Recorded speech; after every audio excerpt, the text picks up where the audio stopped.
এক কুলাঙ্গার নাস্তিক রাখাল রাহা আর ইডেন কলেজের প্রফেসর গালেব, এই দুই কুলাঙ্গার আত্মস্বীকৃত নাস্তিক রমজানের দুই একদিন আগে, এক সপ্তাহ আগে, রমজান শুরুর এক সপ্তাহ আগে আল্লাহ তার হাবিব মুহাম্মদ সাল্লাল্লাহু আলাইহি ওয়াসাল্লামের আরশচুম্বী সম্মান মর্যাদার বিরুদ্ধে বক্তব্য দিছিল। আমরা মাঠে নেমেছিলাম। প্রবল আন্দোলনে আমাদের কাছে সরকার নত হয়ে একটাকে বিদেশ পাঠাইছে, আরেকটাকে জেলে ভরছে। এখন দুটোকেই মুক্তি দেবার ব্যবস্থা হচ্ছে। বাংলাদেশে হক কথা, সত্য কথা বলার লোকের অভাব আছে। পীর মাশায়েখ, বক্তা প্রবক্তা, স্কলার এবং স্ক্রু ড্রাইভার এদের অভাব নাই, কিন্তু দিনের স্বার্থে নিজস্ব কোনো ইন্টেনশন বা ইন্টারেস্ট বাদ দিয়া আল্লাহর দিনের পক্ষে কথা বলার বড্ড অভাব আছে। আপনারা দেখেছেন এক কুলাঙ্গার নাস্তিক রাখাল রাহা আর ইডেন কলেজের প্রফেসর গালেব, এই দুই কুলাঙ্গার আত্মস্বীকৃত নাস্তিক রমজানের দুই একদিন আগে, এক সপ্তাহ আগে, রমজান শুরুর এক সপ্তাহ আগে আল্লাহ তার হাবিব মুহাম্মদ সাল্লাল্লাহু আলাইহি ওয়াসাল্লামের আরশচুম্বী সম্মান মর্যাদার বিরুদ্ধে বক্তব্য দিছিল। আমরা মাঠে নেমেছিলাম। প্রবল আন্দোলনে আমাদের কাছে সরকার নত হয়ে একটাকে বিদেশ পাঠাইছে, আরেকটাকে জেলে ভরছে। এখন দুটোকেই মুক্তি দেবার ব্যবস্থা হচ্ছে। গতকাল মামলা দেওয়া হয়েছে তাদের বিরুদ্ধে, মামলাটা উচ্চ আদালত খারিজ করে দিছে।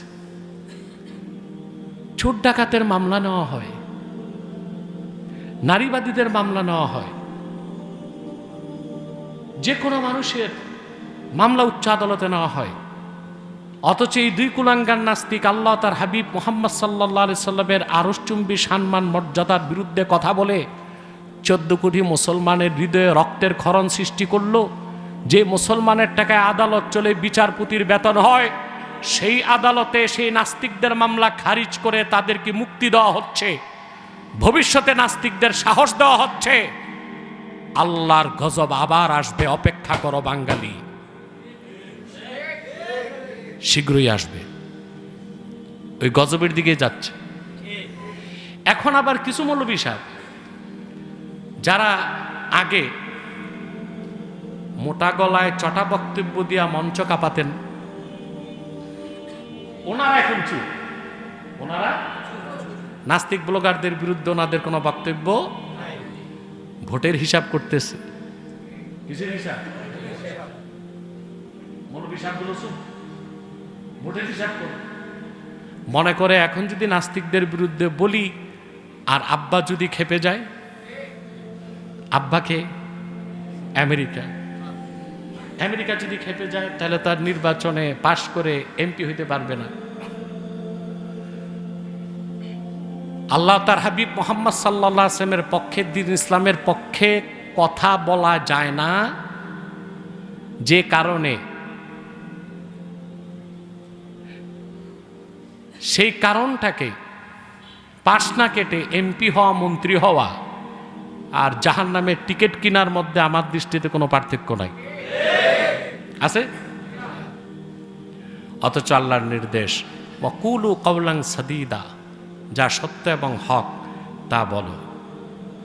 সত্যিকার অর্থেই যারা আল্লাহর হাবিব মুহাম্মদ সাল্লাল্লাহু আলাইহি সাল্লামের পেয়ারা উম্মত, আশিক উম্মত, তারা দ্বীনের পক্ষে কথা বলতে, হক কথা বলতে, সত্য কথা বলতে নিন্দুকের নিন্দা, হিংসুকের হিংসা, অত্যাচারীর অত্যাচারকে পরোয়া করে না।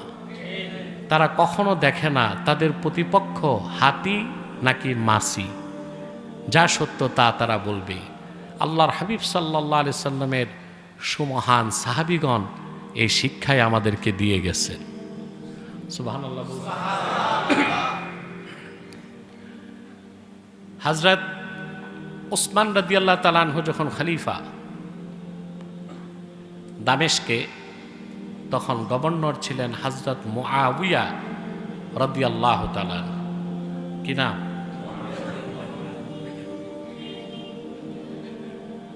কোরআন কারীমের একটা আয়াতের ব্যাখ্যা করতে যে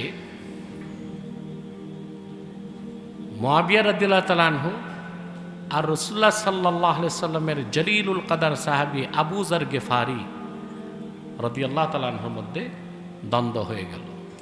কি হলো?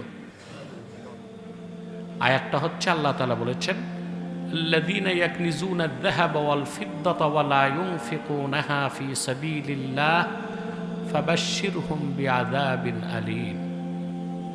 আর যারা সোনা রূপা জমা করে রাখে, আল্লাহর পথে খরচ করে না, প্রিয় রাসূল মুহাম্মদ সাল্লাল্লাহু আলাইহি সাল্লাম আপনি তাদেরকে মহাশাস্তির সুসংবাদ দিন। তেয়াতের ব্যাখ্যা করতে যে আমির মুআবিয়া গভর্নর, রাষ্ট্রের কত উচ্চ পদস্থ কর্মকর্তা, তিনি বললেন যে এই আয়াতে আল্লাহ যে শাস্তির কথা বলছেন, যাকাত না দিলে, আল্লাহর পথে খরচ না করলে আল্লাহ যে শাস্তি দিবেন, এটা আহলি কিতাবের ব্যাপারে বলছেন। কাদের ব্যাপারে? হযরত আবু যর গিফারি দাঁড়ায় বললেন, আপনি ভুল তাফসীর করতেছেন। সুবহানাল্লাহ বলবেন। আপনি ভুল তাফসীর করতেছেন। নাজালাত ফিনা ওয়া ফিহিম,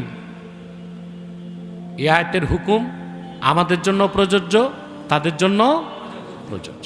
আমরা ইমানদাররাও যদি যাকাত না দিই, আল্লাহর দ্বীনের পথে খরচ না করি, আমাদেরকেও শাস্তি পেতে হবে। দ্বন্দ্ব যখন চরম পর্যায়ে গেল, আবু যর গিফারি রাদিয়াল্লাহু তাআলা আনহু মুআবিয়ার কথা মানলেন না, তো মানলেনই না। তিনি উচ্চ পদস্থ কর্মকর্তা ছিলেন, দায়িত্ব ইস্তফা দিয়ে মদিনাতুল মুনাওয়ারাতে চলে আসলেন। আর মদিনাতুল মুনাওয়ারাতে একটা জায়গা আছে আর রাবাজা, ওখানে জীবনের শেষ নিঃশ্বাস একাএকি ওখানে থেকে শেষ নিঃশ্বাস ত্যাগ করলেন। তো ওনাকে জিজ্ঞেস করছিলেন ওনার লোকজন যে হুজুর, মুআবিয়া প্রতাপশালী শাসক, গভর্নর, ওনার কথাটা মেনে নিলেই তো পারতেন, দ্বন্দ্বে গেলেন কেন? কথা শুনতেছেন? আহা, আবু যর গিফারি রাদিয়াল্লাহু তাআলা আনহু যে উক্তিটা করলেন, এটা ইমাম বুখারী কিতাবুল ইলম সহিহ বুখারীতে উল্লেখ করেছেন, অন্যান্য হাদিসের কিতাবে এসেছে। আমি শোনাই আপনাদেরকে। আবু যর গিফারি বললেন, লাউ ওয়াদাতুমি সামসামাতা আলা হাযা ওয়া আশারা ইলা কফাহ। ওনার সামনে একটা তরবারি ছিল, সামসামা। আরবিতে তরবারির ভিন্ন ভিন্ন নাম। দুধারী তরবারি, দুই দিক দিয়ে কল্লা কাটা যায়, ওটাকে বলে সামসামা। কি বলে? যুদ্ধের ময়দানে এমনও চলে, এমনও চলে। কথা বুঝেন না?